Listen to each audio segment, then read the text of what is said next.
He's 26 now, I'm 24 now. I'm not 26. Oh, what are you? 25. Are you serious? No, you're not. You're 26. Well, that's the end of the video, guys. We've completely messed this up. Apparently I'm Lucy Lipsy now, so stuff I have to do. Apparently I'm the extra one, so. But Simon sees that as someone who's suffered with mental health. If they could see that. I know, she spilled her drink. 1, 2, 3, fuck it.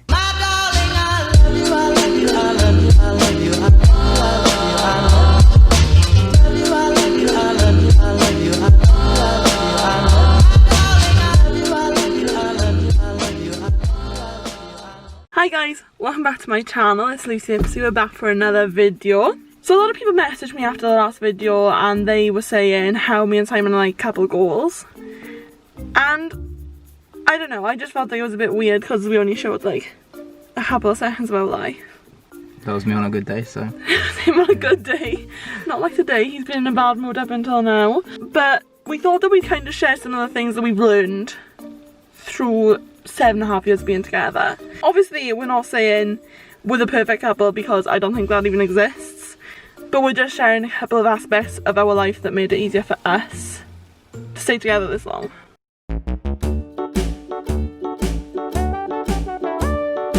Okay, so the first one that we had is communication. Now that obviously is a given, but like what do we actually mean by communication? Talk. Like we talk about everything. Yeah, don't leave anything to be just left unsaid. Yeah, and I think like a lot of the time so if something's bothering me, I'll get Simon in the car and I'll be like, I need to tell you this, you're not gonna like everything that I say. I'm gonna say as bluntly as I can, this is just how it comes into my mind, and then I'll just like pour a load of stuff out. I'm in the boot at this point. Sounded very kidnappy. I'll get him in the car and just say whatever I want. I find being in the car quite therapeutic and easy to talk. Yeah, you're not solely focused on the conversation. But then there's also that thing of like, people can't read minds. Well, I can't. I don't know about you. Oh. If you haven't seen that video, you need to go check that out. Maybe she can. I don't know. No, but I think communication is the foundation you have to have for everything. If you can't communicate effectively to each other, for each other. But something I noticed that people picked up on in the last video, I don't know if I told you about this, is how much we finish each other's sentences. Like, I think when you know someone as well as we know each other, it's obvious what's coming next. I didn't watch it back, so I'm not really sure. In the video, I didn't realise we did it. I didn't even realise whether we did it at all. It's not something I've noticed. But yeah, like as I said in the last video, everyone communicates in their own way, and it's different for everyone.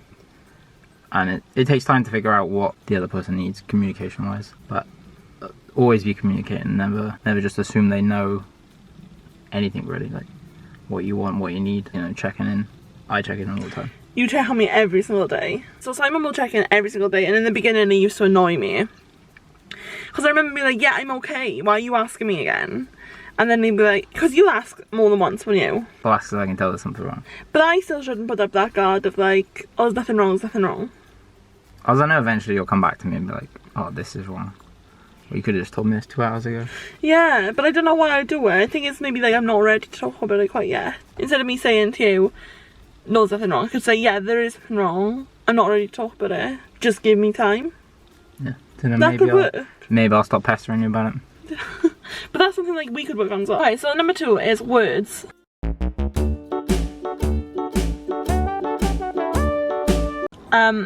So say what you mean and mean what you say. But what I mean by that is that it's taking us time to understand each other's words and each other's meanings behind the words.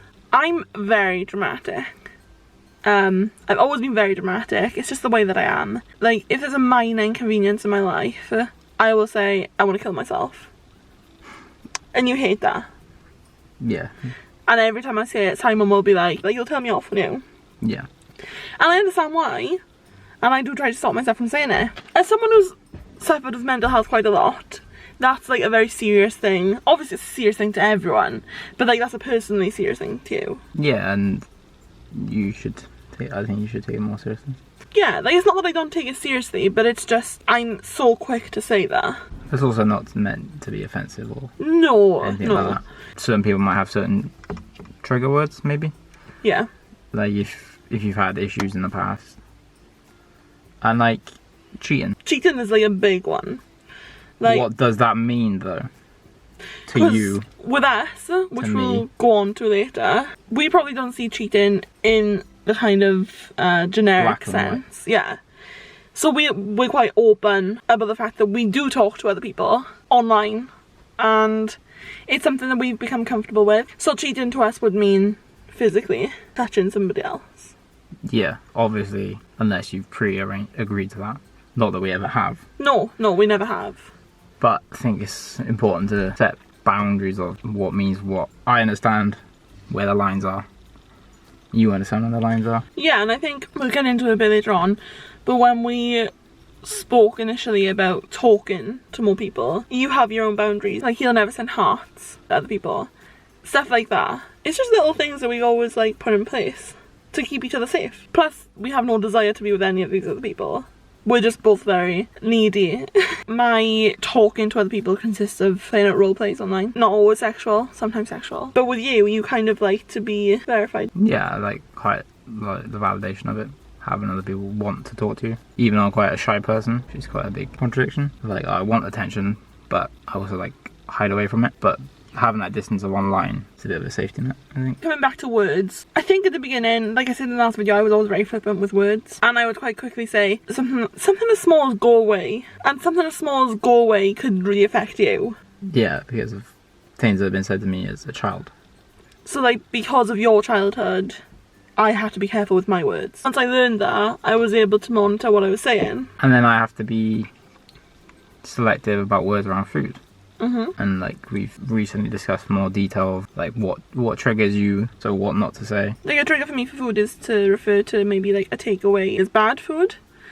And that comes a lot from Slimming World with the whole sin thing. And I just don't think it helps me. I don't think that referring to a food as a bad food or a sin helps my brain, because I'll just beat myself up all day about it. Like, because both our lives at the moment are quite easy, we're around each other 24/7. When Simon goes back to uni, I know that things are going to change and things are going to be a little bit more demanding of his time. Then it's telling him what's actually important to me. So for example, if I needed him somewhere at a certain time, I'd actually say to him, like, it's important that you're there. Yeah, and specify the times that are important, genuinely important, rather than... Yeah. Because not everything is important, each thing. An example that we thought of was, because Simon's going to be a therapist, so if I needed to like book his time, if I said, oh, we're going to Harvester next week, okay, clear your diary, but if the worst thing happens, I can go on my own. Yeah. If our child has a school play, that's important. Yeah, I don't want to miss, hopefully I don't miss many parents' evenings, things like that, or plays, you know. So if something like that's coming up, I will make, like, that would be important, rather than just, oh, it'd be nice to be there, but if you don't make it, don't worry. Okay, so number 3 is sex.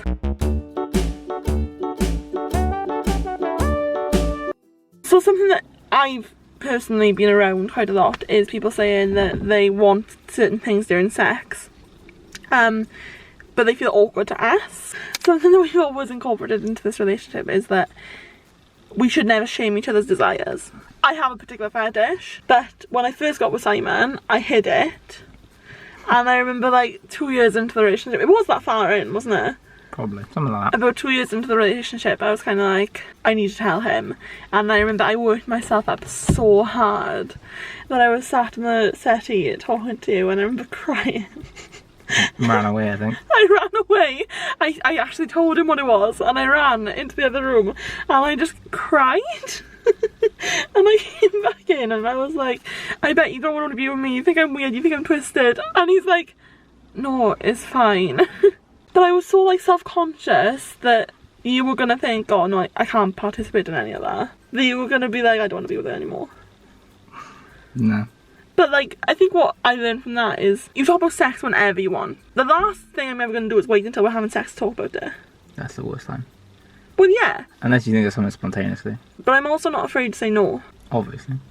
Like, I something... never want you to feel pressured. But a lot of people in relationships will be too nervous to say, no, I don't want to do that. Because the other person will think, oh, well, why don't you want to do that? Is it because you don't trust me? Is it because, like, you know, because of this, because of that. Some things don't do anything for other people. And it's not even that, it's you're entitled to say no. Of course you are. And if you had said to me that day, no, I don't want anything to do with that. But then that's a conversation to have. Yeah, like, that's definitely a conversation to have. Like, is that something you want to work towards? Or is that a, like, hard no? Like, I'm never going to be interested in that. And then you decide whether that's something you're happy to live with or not. And then see where you go from there. Yeah. And I'll never be afraid to say no. We'd never want you to feel pressure to do anything. So obviously contraception's a big deal. Like, being safe. I got with Simon when I was 16 and I pretty much wanted to get on the pill straight away, and then I was on it consistently for 5 years, and I think it was probably a year ago now that we spoke and I was like, I can't cope with how I feel when I'm on the pill. So I was on Sorrel. I think it just made me have this constant low mood. I had no sexual desire at all. My sex drive was non-existent. And by the end of the time that I was on it, it was kind of like, I'd rather be off the pill and want sex than on the pill and not want sex. Yeah, it's better to feel happy with yourself and obviously the side effects of the pill. By the end of it, I was anxious quite a lot. I've always had like little OCD trait, and by the end of it I was doing these rituals constantly and it was getting me down. So we spoke about it and we ended up deciding, yeah, we're gonna give it a break, and I haven't really gone back on it. I went back on it for like a month or two, but I could feel that starting again. I don't even think it was as long as that. I think it was less time than that, and you felt the same feelings coming back. So I said, just don't worry about it. Like, if we don't have sex for a while or whatever, it doesn't really matter as long as you feel okay. I'd rather you be happy. That's the main thing. Yeah. You feel okay in yourself, not having to be on the pill. Yeah. So number 4.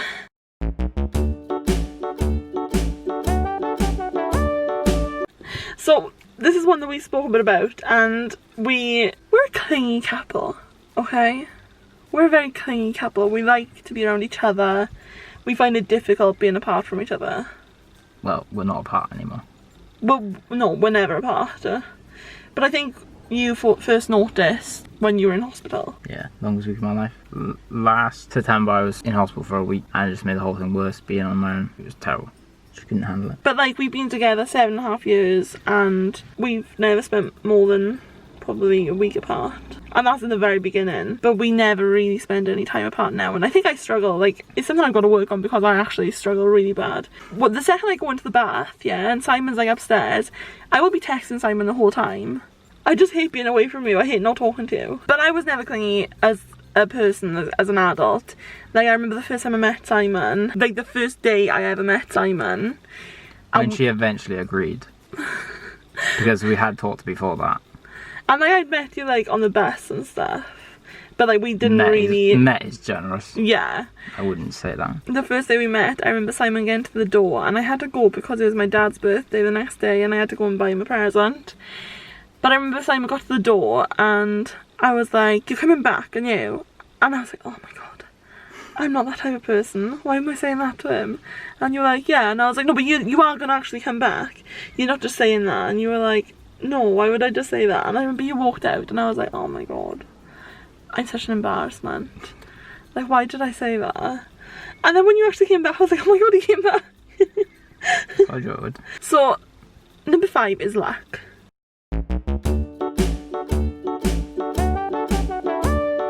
I don't know if people think you get into a relationship and it's just supposed to be like plain sailing and smooth and easy. It's not. But lots of people say to us, like, you're so lucky to have found each other. And it's like we're lucky to have found each other, yeah. Because I could have been in England and I'd never met you. But once we met each other, it wasn't luck after that. It wasn't like everything went perfectly for us and like we never had any issues with... I don't think it's supposed to be or will be. We put so much work into this relationship for it to work. To me, it's the most important thing in my life, currently. Yeah. Until Anya comes along. We've named our kids, okay? And Simon is... I named Anya. I picked the name. She's like, I love the name Anastasia, so I shortened it to Anya. That's not true, that's not how it happened. It is how it happened, but... Okay, we'll leave Simon have his story, but we've named our kids and Simon's adamant that we're going to have a little girl and she's going to be called Anya, and I'm pretty sure that if we don't have a little girl, he's probably going to just leave us all. I won't leave, I might have a breakdown if it's revealed to be a boy first. We've actually agreed that we can't have like a gender reveal because Simon wouldn't be able to handle it if it was blue. I don't know what I would do. But I might have a mini breakdown in public at that point. put in work in. We put a lot of work into this relationship. Yeah, as I said, I think it's the most important thing in my life. So why wouldn't I put the time in? I've wanted to run away from a relationship several times. My first year of university, as if it wasn't stressful enough, Simon just texted me. He texted me saying, I don't think this is working. And I remember like, is he serious? Bear in mind, we've been together 4 years. We've been together 4 years and he thought it was appropriate to text me to break up with me. I wasn't in my right mind. Oh, that's okay then. I have a fear of rejection. I don't want you to reject me, so if I reject you first, I'm safe. That's a stupid logic, I understand, but that's like, I'm scared of you leaving me, so if I leave you, I've won. Because I still end up with the same result. This whole thing is a competition. I end up with the same result of not being with you. Because I've chose not to be, instead of you choosing not to be. I understand that that's how you felt, but I still don't think the way you were. No, it was wrong. And I pestered him. I literally pestered you, didn't I? I say we broke up, we might as well not bother, because we spent I every did single not day. see her that week. So It was a month. I don't think it was as long as that. That was also due to the fact we'd never been with anyone else. Partly. So like, the only sex we've ever known is each other. Don't eat anything. So like, your kind of thing was also to do with I've never been with anyone else. And it was kind of, as Matt would say, our breakup to be slut. Which didn't really happen. Which didn't happen at all. I was just realised I was happier as I was. But I was so determined and I was like, I know I'm meant to be with this person, so why would I like settle for him just running away because of his life before me? And then, so yeah, like we worked on that once we got back together. Yeah. And it's been like 3 or 4 years now. Okay, number 6.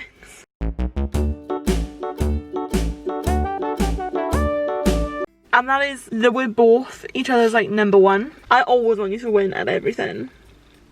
Like, no matter what he's doing, I just want him to win. That's a lie. Apart from Mario Kart, is that what you want to say? Yeah.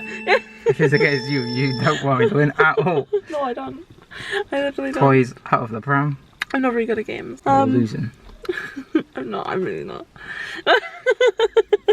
When I was in college and I did a play called The Long Road, and I remember really being nervous. It was the first performance I'd done since I was like 6. I had the last monologue of 4 people and I was dead centre stage. And I took a second before I started my monologue and I remember like looking into the audience and I was like looking at you, but like I didn't know where you were. There was no way I would have known where you were, but I looked straight at you and you like gave me this little smile and it was like a really encouraging little like, you got this sort of thing.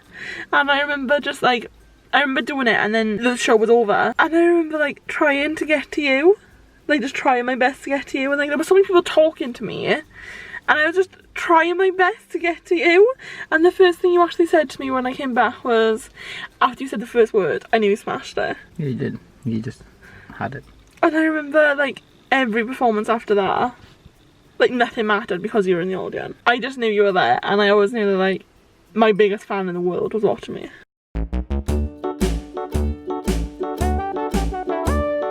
The 7 is to make your relationship your own. Like, you don't have to live in the what's considered the norm for relationships. I don't think you have to anyway, and we don't want to. No, they were not. We're not open or polyamorous in that the normal sense, but we're not as rigid as what would be considered a normal relationship either. And we just got there over time.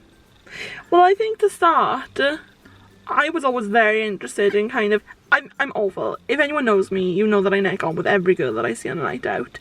It's just my habit. I don't know what it is. I have like a shot of vodka and I turn into the biggest raging lesbian going. And I remember like for the first year or 2 I kind of suppressed that and I had to like stop myself, and it was kind of a conscious thing for me to try and stop myself. And then I remember talking to you and being like, I think that I actually have an attraction to women. I think that maybe it's more than just being bi-curious. I think I am more towards bisexual. Mm-hmm. And I was like, but I'm never going to want to go with anyone else other than you. But just to have that kind of bit of freedom to explore my sexuality, Yeah. would benefit me. I never had a problem with that, so, you know, I think if you talk about things and, you know, it would depend what the situation was, obviously, but it's just about exploring that other side of you Yeah. with the freedom that you know you're allowed. Like, it's okay. Yeah, and I would feel awful if I was doing it behind your back. Yeah, I think that's when problems begin. That kind of started us off. And then after me and Simon had that break, where you were like wanting to explore more, I think we spoke about you needing to like talk to people, didn't we? Yeah, it's just a seeking validation from other people thing. I found out he'd been talking to women online, and I remember being like, I'm not happy, he's going behind my back doing these things, and you felt quite guilty about it. I felt guilty in the sense that we hadn't agreed on it and it's not the norm. But I didn't actually think I was doing anything wrong, from my point of view. But I understood why you wouldn't be happy. And I just thought that I had to feel what other girls would feel about that. We argued about it for a while, like, over the space of a year, we argued about you not doing it, I'd say. Yeah, I stopped and then wanted to go back. Stopped and wanted to go back. And I remember being like, why am I fighting this? Like, what's actually wrong with him doing that? Is he ever going to leave me for some randomer from North Carolina? No. Once I came off the pill, if anyone here has come off the pill before, they realise that you turn into a raging sex pest. And I remember being like, I need some form of way to cope with this. I remember thinking, I'm going to go online and I'm going to talk to people like you do. And now, I talk to way more people than you talk to. It's just lost its appeal for whatever reason. The majority of the people I've spoken to are in relationships too. I think it's more common than people want to admit. Yeah, it's really common that people want to talk to other people when they're in a relationship. And I think more people would do it if they were allowed. Yeah, and if they communicate the fact that it's not that they want to cheat on their partners. Yeah, it's not a slight on you. That a lot of people might think that's cheating. Or like, and they're well within their rights to think that's cheating. But I don't see it that way. And I feel like I'm comfortable enough in this relationship that I can trust you to do that. I have no plans to run away to some far land. And then the last one is be vulnerable.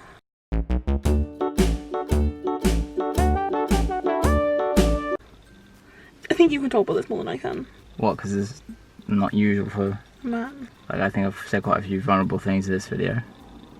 And I'm perfectly okay with that. I think we'll probably talk about mental health more in general. Yeah. In a different video for both of us.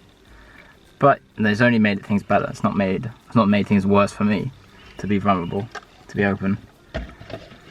You know, like I have issues from my childhood and whatnot that if I don't tell you about, they can infiltrate your relationship. In my opinion, you can't have effective communication unless you are vulnerable somewhat. Yeah, because then you're probably not honest. Like, this upsets me when you do X, Y, and Z, or, you know, I'm this way because this happened, or yeah, I'm scared about X thing because of... Do you know, you've actually just triggered something in my mind. I have a habit of covering my face if I'm feeling particularly big, or if my eating disorder's getting at me in one day. So I'll cover the side of my face that I'm driving or I'm sitting next to Simon with so he can't see my chin. And I think that's like a vulnerable thing that I try and hide. Like, I can't just turn to you and be like, I'm struggling today. My mind is telling me I look like shit because I'm facing this way and my chin's big. I could easily just say that, but I cover it. So like that's a way that we could improve on being vulnerable. Like, I could be a little bit more open about why I'm doing it. Yeah, but I still struggle to talk about things. Simon's very open about talking about things if he's in the right frame of mind. But once he's not in that frame of mind, he tries to like avoid things. But something that always kind of works for you is the car. Like a little dog. When I fall asleep like a dog. No, I do become more open in the car. Strung with feelings of not being wanted by other people in my life.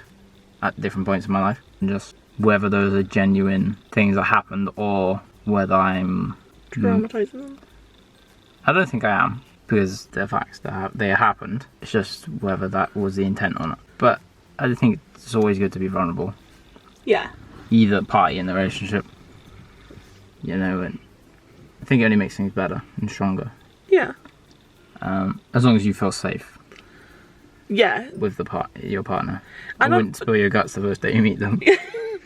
So, thank you guys for getting this far in the video. If you've lasted this long, leave a thumbs up. Go into the comments, let us know what you think. If you have any videos you'd like us to do for you, then just leave it in the comments. We'll look at it. We're quite open to anything. And as always, never let anyone dull your sparkle. Bye.